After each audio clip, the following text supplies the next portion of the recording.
చరణ్ కౌశిక్ గారు చెప్పాలి అంటే ఇటు మేడిగడ్డ మీరు అటు నల్గొండ బీఆర్ఎస్ సభ పెడుతుంది అంటే అధికార విపక్షాలు ఈరోజు ఒకే ఇష్యూ మీద ఇష్యూ ఒకటే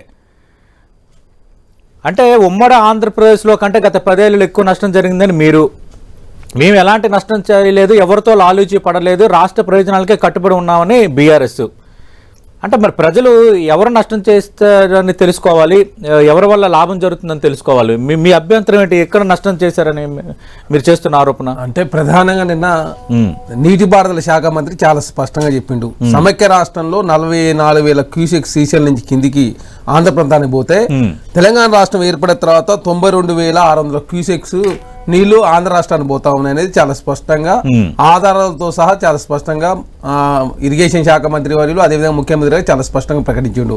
అదే కాకుండా స్మితా సబర్వాల్ గారు డిసెంబర్ 1వ తారీఖు నాడు తెలంగాణ రాష్ట్రంలో ఉన్నటువంటి కేఆర్ఎంబి కావచ్చు జిఆర్ఎంబికి ఉన్న ప్రాజెక్టులని కూడా హ్యాండ్ ఓవర్ చేస్తా ఉన్నామని చెప్పేసి వారే లెటర్ రాసిన సందర్భం. అదే కాకుండా ఈఎన్సీ మురళీధరరావు గారు తప్పుదోవ పట్టించే ప్రయత్నం చేస్తే వారిని తెలంగాణ రాష్ట్రంలో కాంగ్రెస్ ప్రభుత్వం ఏర్పడిన తర్వాత వారిని తీసేయడం జరిగింది. అంటే ప్రధానంగా తెలంగాణ రాష్ట్రంలో తెలంగాణ రాష్ట్రం వచ్చిన తర్వాత కేసీఆర్ గారు జగన్మోహన్ రెడ్డి గారు సహకరించినది చాలా స్పష్టంగా కనపడతా ఉంది కాబట్టి దాని మీద పెద్ద ఎత్తున రాతాంతం జరుగుతాం. అదే కాకుండా ఇప్పుడు కేసీఆర్ గారు ఉన్నారు నల్గొండ సభకు మాత్రం పోతాడు కానీ తెలంగాణ రాష్ట్రంలో ప్రతిపక్ష నేతగా ఉండి అసెంబ్లీకి రాడు. గతంలోనే సెక్రటరీ రాలేదు ముఖ్యమంత్రిగా ఉన్నప్పుడు తెలంగాణ రాష్ట్ర ప్రతిపక్ష నేతగా ఉండి అసెంబ్లీ రాకుండా తెలంగాణ రాష్ట్రంలో ప్రయాణ విషయంలో పెద్ద ఎత్తున చర్చ జరుగుతా ఉంది. దీని విషయంలో కేంద్ర ప్రభుత్వం కూడా ఇప్పుడు కేంద్ర ప్రభుత్వం దగ్గర ఇప్పుడు అన్ని మేము ఒకటి చెప్తాను బీఆర్ఎస్ పార్టీ ఒకటి చెప్తా ఉంది.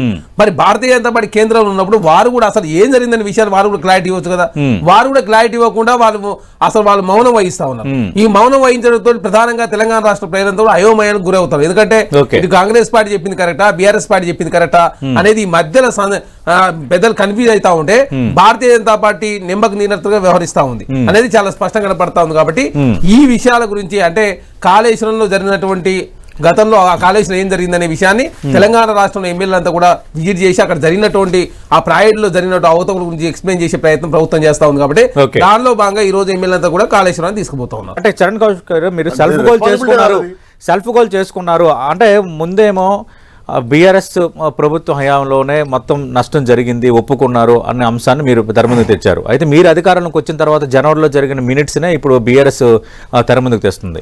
అంతకుమించి నల్గొండలో మేము సభ పెట్టుకున్నాం కాబట్టి వాస్తవాలన్నింటి ప్రజలకు అర్థమవుతున్నాయి కాబట్టి అసెంబ్లీలో తీర్మానం చేశారని నిన్న మంత్రి హరీష్ రావు కామెంట్ చేశారు. ఇక హరీష్ రావు గారు ఏది మాట్లాడినా ఇప్పుడు చాలా స్పష్టంగా ప్రకాష్ రెడ్డి గారు చెప్పారు 2016లోనే బీఆర్ఎస్ పార్టీ ఒప్పుకున్నది. తర్వాత 2023లో బడ్జెట్ లో 200 కోట్ల రూపాయలు ఎన్ఆర్ఏ దాని మెయింటెనెన్స్ కోసం రాష్ట్ర ప్రభుత్వం రిలీజ్ చేసిన మాట వాస్తవం. దానికి సంబంధించి నిన్న ముఖ్యమంత్రిగా కాగితాన్ని కూడా హరీష్ రావు గారికి ఇచ్చిన సందర్భం. అదే కాకుండా తుమ్మల నాగేశ్వరరావు గారు పార్లమెంట్ లో అడిగిన క్వశ్చన్ కు కేంద్ర ప్రభుత్వం కూడా సమాధానం చెప్పింది.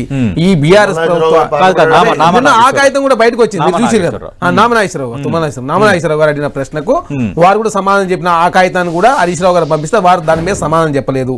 అంటే ప్రధానంగా బీఆర్ఎస్ పార్టీ కృష్ణా రివర్ బోర్డుకు అప్పచెప్పిన మాట వాస్తవం, దానికి నిధులు కేటాయించిన మాట వాస్తవం, రాయలసీమ ఎత్తిపోతల పథకం కడుతుంటే నోరు మూసుకున్న మాట వాస్తవం. ప్రధానంగా ఆంధ్ర రాష్ట్రాలు సహకరించినది చాలా స్పష్టం. ఇప్పుడు ఏంటంటే తెలంగాణ రాష్ట్రంలో పెద్ద ఎత్తున గలాట జరుగుతుంది కాబట్టి పార్లమెంట్ ఎలక్షన్ లో ఓట్లు వేయించుకోవాలి కాబట్టి కాంగ్రెస్ పార్టీ మీద రుద్దే ప్రయత్నం జరుగుతా ఉంది. అదే కాకుండా భారతీయ జనతా పార్టీ వాస్తవం చెప్పాలంటే ఇంత సమస్య జరుగుతా ఉన్న వాళ్ళు క్లారిటీ ఇవ్వాలి కదా. అదే కిషన్ రెడ్డి గారు ఏమింతవరకు స్పందించరు, కేంద్ర ప్రభుత్వం స్పందించదు.